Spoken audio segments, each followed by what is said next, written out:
देखो बच्चों, आप लोगों को जो है लेसन 1 में रासायनिक अभिक्रियाएं समीकरण के बारे में पिछले दिन पढ़ाए थे और उसमें ये बताए थे कि रासायनिक अभिक्रियाएं जो है 6 प्रकार के होते हैं। उसमें पहला प्रकार आपको समझाए भी थे, संयोजन या संश्लेषित अभिक्रिया।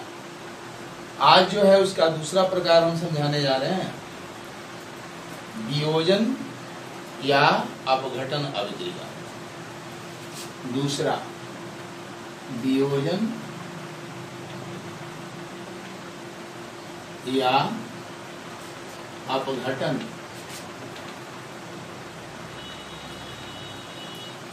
अभिक्रिया।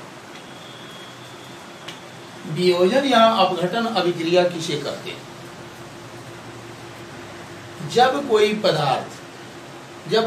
एक पदार्थ टूटकर 2 या अधिक पदार्थों का निर्माण करता है तो वैसे अभिक्रिया को हम वियोजन या अपघटन अभिक्रिया कहते हैं।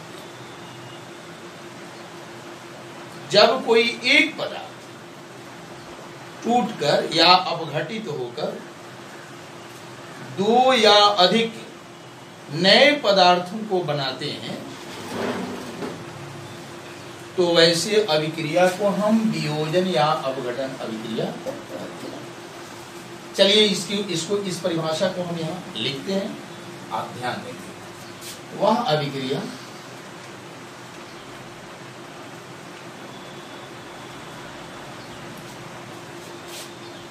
जिसमें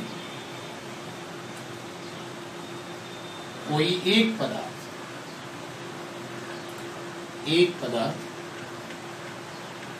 अपघटित होकर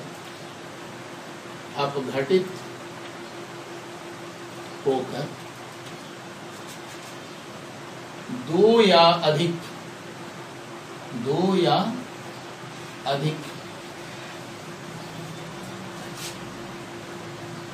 नए पदार्थों का निर्माण करता है, नए पदार्थों का निर्माण करता है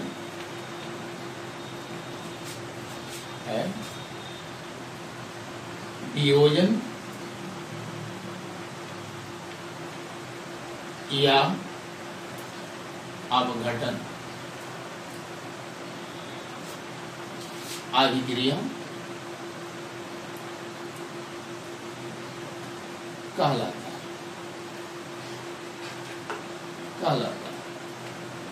अधिक अपघटन अभिक्रिया कहलाता है। यह अभिक्रिया जो है संयोजन अभिक्रिया के ठीक विपरीत होता है। संयोजन अभिक्रिया में आपको हम समझाए थे कि 2 या अधिक पदार्थ परस्पर संयोग करके एक नया पदार्थ का निर्माण करता है। यह हो गया आपका संयोजन अभिक्रिया। और वियोजन या अपघटन अभिक्रिया में क्या है कि कोई एक पदार्थ अपघटित होकर, यानी एक ठो पदार्थ है, अगर वह टूट करके अपघटित होकर के 2 पदार्थ में या 2 से अधिक पदार्थों में बदल जाता है, परिवर्तित हो जाता है या नया पदार्थ बनाता है, तो उसे हम वियोजन या अपघटन अभिक्रिया कहते हैं। जैसे में हम देखेंगे, जैसे CaCO3 कैल्शियम कार्बोनेट, कैल्शियम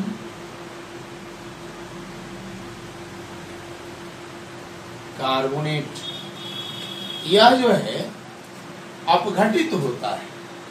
इसको जब हम गर्म करते हैं तो यह टूट जाता है और टूट करके 2 यौगिक का निर्माण करता है, यानी CaO बनाता है और CO2 गैस बनाता है, यानी कैल्शियम ऑक्साइड बनाता है। कैल्शियम ऑक्साइड बनाता है और कार्बन डाइऑक्साइड गैस बनाता है। कार्बन डाइऑक्साइड गैस इस तरह से हम क्या पा रहे हैं कि यह मात्र एक ठो पदार्थ है, एक ठो यौगिक है, कैल्शियम कार्बोनेट, और यह जब टूटता है तो दो ठो पदार्थ बनाता है, एक कैल्शियम ऑक्साइड बनाता है और एक कार्बन डाइऑक्साइड बनाता है। दो से अधिक पदार्थ भी बना सकता है, लेकिन ध्यान रहे अभिकारक में मात्र एक ही पदार्थ होता है वियोजन अभिक्रिया में या अपघटन अभिक्रिया। अभिकारक में मात्र एक पदार्थ होता है और प्रतिफल में दो होगा या दो से अधिक होगा, तभी वह वियोजन या अपघटन अभिक्रिया कहलाएगा।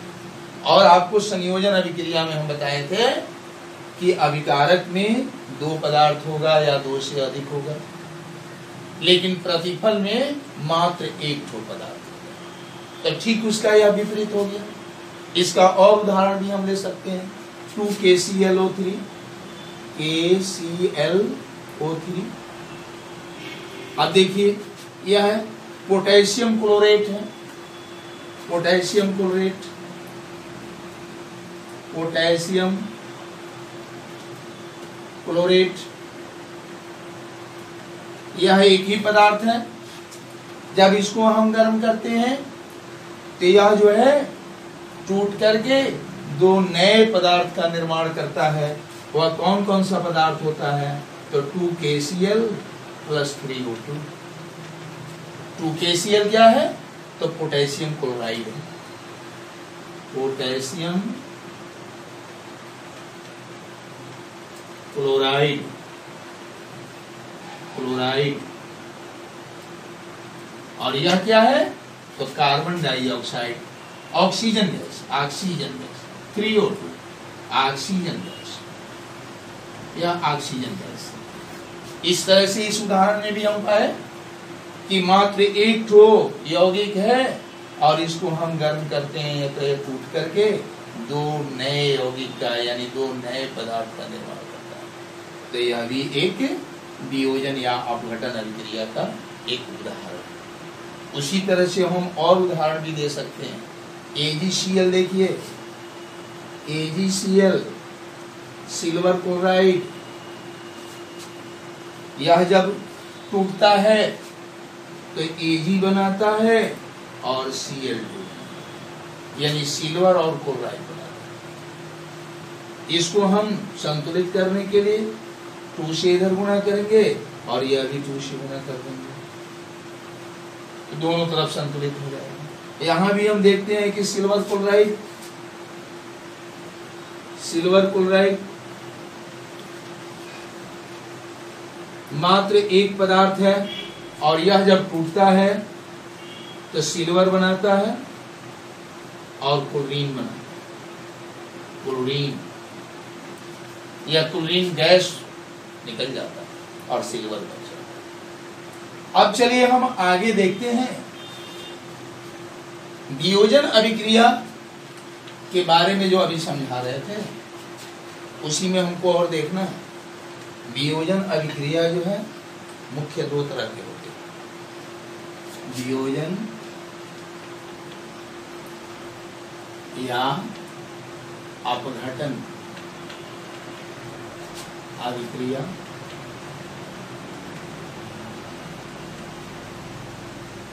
दो प्रकार के होते हैं।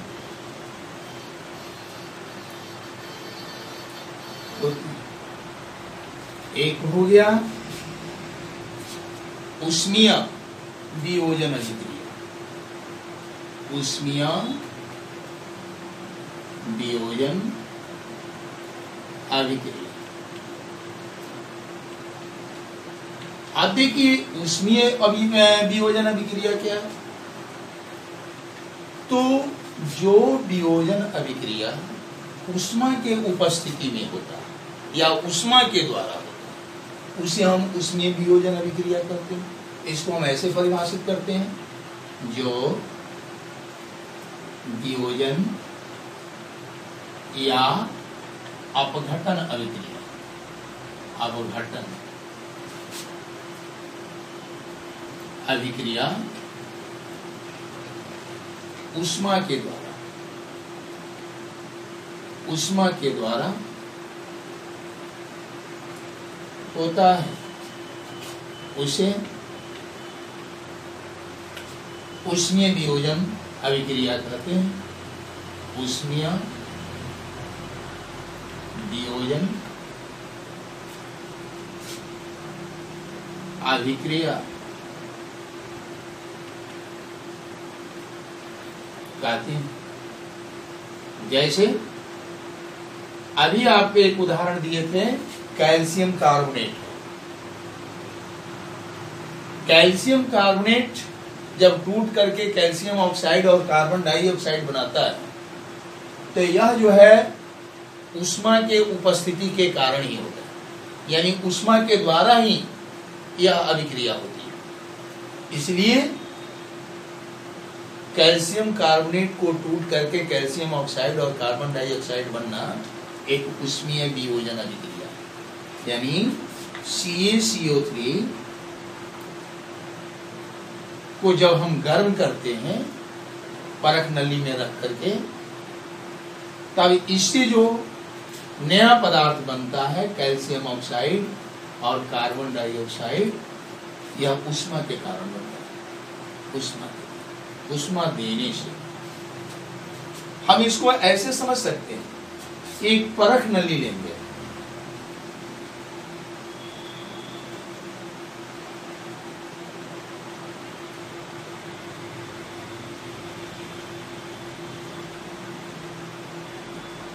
मान लीजिए कि यही परख नली है। इस परख नली में एक मान लीजिए कॉर्क लगा हुआ है, एक कॉर्क लगा हुआ है, यानी एक कॉर्क द्वारा इसका मुंह बंद है। पहले एक परख नली लेते हैं और उसमें कुछ कैल्शियम कार्बोनेट का टुकड़ा हम रख देते हैं। ये मान लीजिए कि कैल्शियम कार्बोनेट का कुछ टुकड़ा, कैल्शियम कार्बोनेट का टुकड़ा CaCO3, कैल्शियम कार्बोनेट का टुकड़ा, और इसके मुंह में कॉर्क लगा हुआ है। इसे एक निकास नली हम लगाते हैं। निकास नली एक कांच का बना होता है, एक कांच का बना एक निकास नली इसके अंदर लगा हुआ है, इसके मुंह में।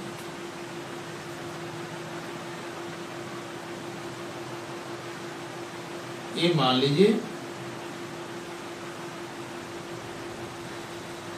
निकास नली है। इस निकास नली का दूसरा सिरा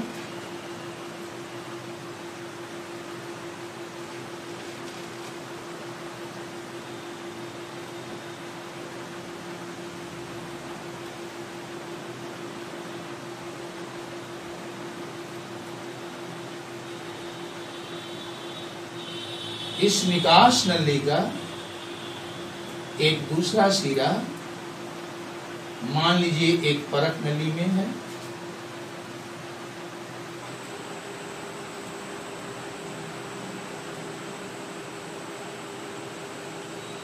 एक परख नली में है,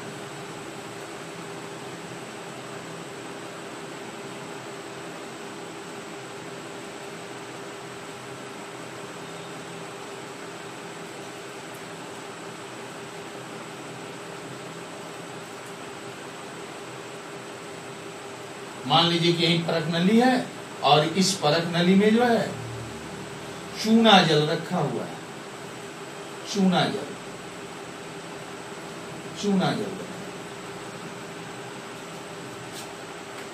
एक परख नली लेते हैं, उसमें कुछ कैल्शियम कार्बोनेट के टुकड़े को रखते हैं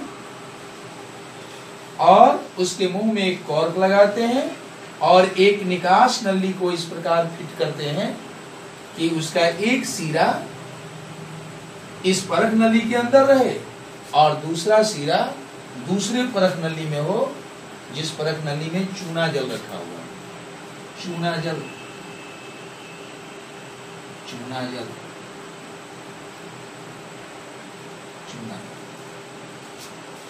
COH का कैल्शियम हाइड्रोक्साइड, चूना जल यानी चूना का विलयन रखा हो। अब इसको हम गर्म करते हैं स्प्रिट फ्लेम से, एक बर्नर से, समझिए यही बर्नर है।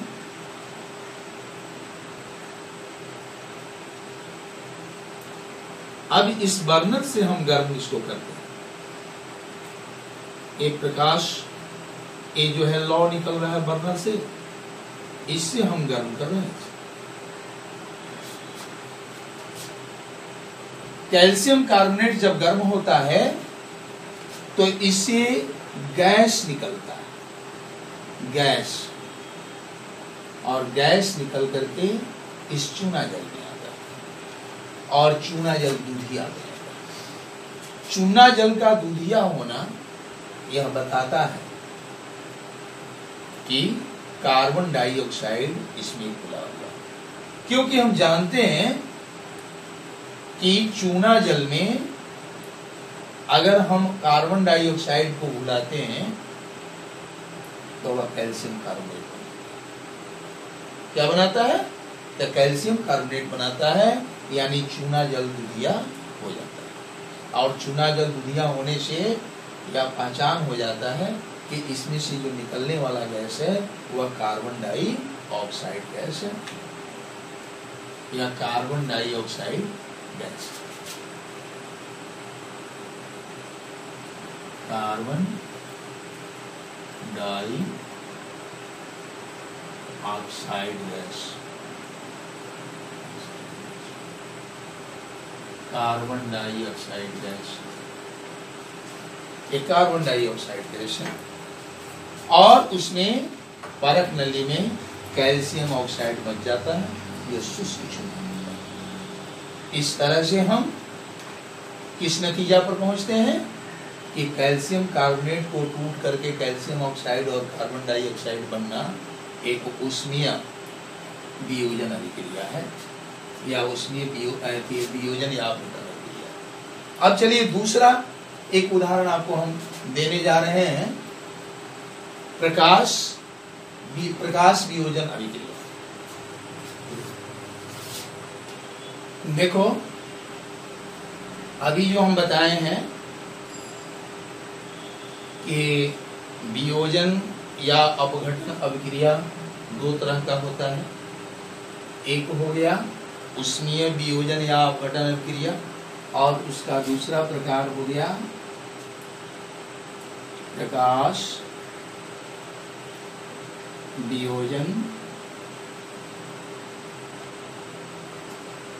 या अपघटन अभिक्रिया, अपघटन अभिक्रिया।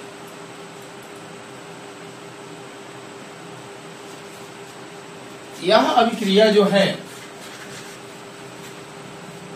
प्रकाश के उपस्थिति में होता है, और प्रकाश से प्राप्त होने वाला जो ऊष्मा है उसके द्वारा जो है पदार्थ टूट करके दो या दो से अधिक प्रकार के पदार्थों में परिवर्तित होता है।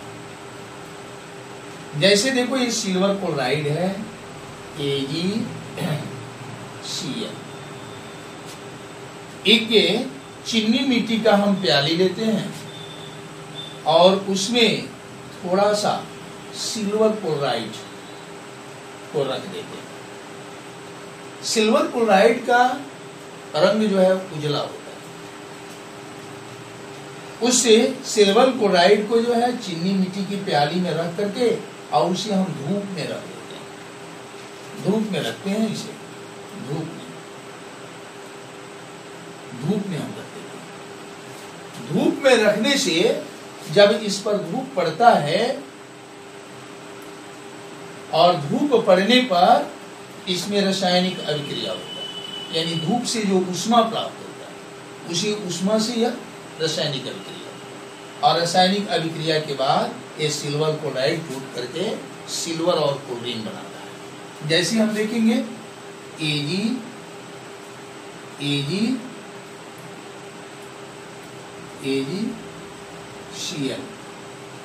ये अभिक्रिया करता है तो Ag बनाता है और Cl2 बनाता है।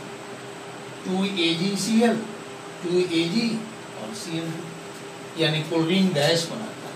इस तरह से हम क्या पा रहे हैं कि यह सिल्वर क्लोराइड मात्र एक ही पदार्थ है और यह प्रकाश के उपस्थिति में टूट करके सिल्वर और क्लोरीन गैस बनाता है। इस तरह से यह अभिक्रिया प्रकाश के उपस्थिति में होता है, इसलिए हम इसे प्रकाश वियोजन या अपघटन अभिक्रिया कहते हैं। और यह अभिक्रिया होने के फलस्वरूप जब क्लोरीन गैस बनकर के इससे निकल जाता है तो जो इसमें सिल्वर होता है उसका रंग धुंधला हो जाता है, धूसर बन जाता है, चमकीला नहीं रह जाता है। इस तरह से यह अभिक्रिया होती है। इसका हम परिभाषा हम ऐसे दे सकते हैं, जो अभिक्रिया प्रकाश के द्वारा होती है, यहां हम मिला दें जो वियोजन अभिक्रिया, वियोजन यहां लगा दें, जो वियोजन अभिक्रिया प्रकाश के द्वारा होती है उसे प्रकाश वियोजन या अपघटन अभिक्रिया कहते हैं। अभिक्रिया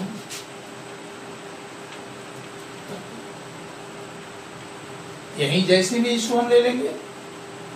अब हम इन दोनों चीज को समझ गए, वियोजन अभिक्रिया को हम समझ गए। अब इसके बाद हम वैद्युत अपघटन अभिक्रिया के बारे में हम समझेंगे।